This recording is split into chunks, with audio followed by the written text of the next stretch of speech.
ሲስተር አዲስ አበባ እየመጣ ያገኘኛል፣ ግን ሁልጊዜ ቡና ጠጡ ብቻ ነው የሚወስደኝ።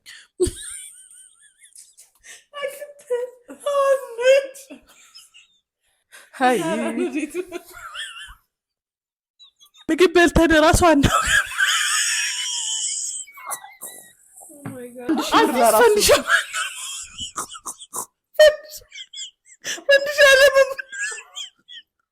በጣም አንደስታንዲንግ ለመሆን እየሞከርኩ ነው። ከተፈጠሩት ነገሮች ውስጥ የማረሰው አንድ ቀን መቼም እሱ አያበላኝም ብዬ ምሳቄ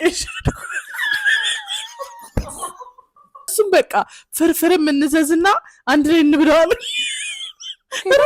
ርስ ነበር ያስኩት። ከዛ ኦኬ ብዬ የሆነ ምግብ ቤት ገባል። then guess what happened when the waiter came he said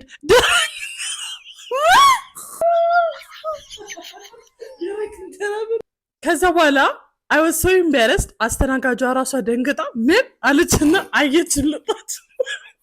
just imagine ራስ ልሳውታ ንሳቃ ከደሙ ካንቺ ቦርሳ ነው።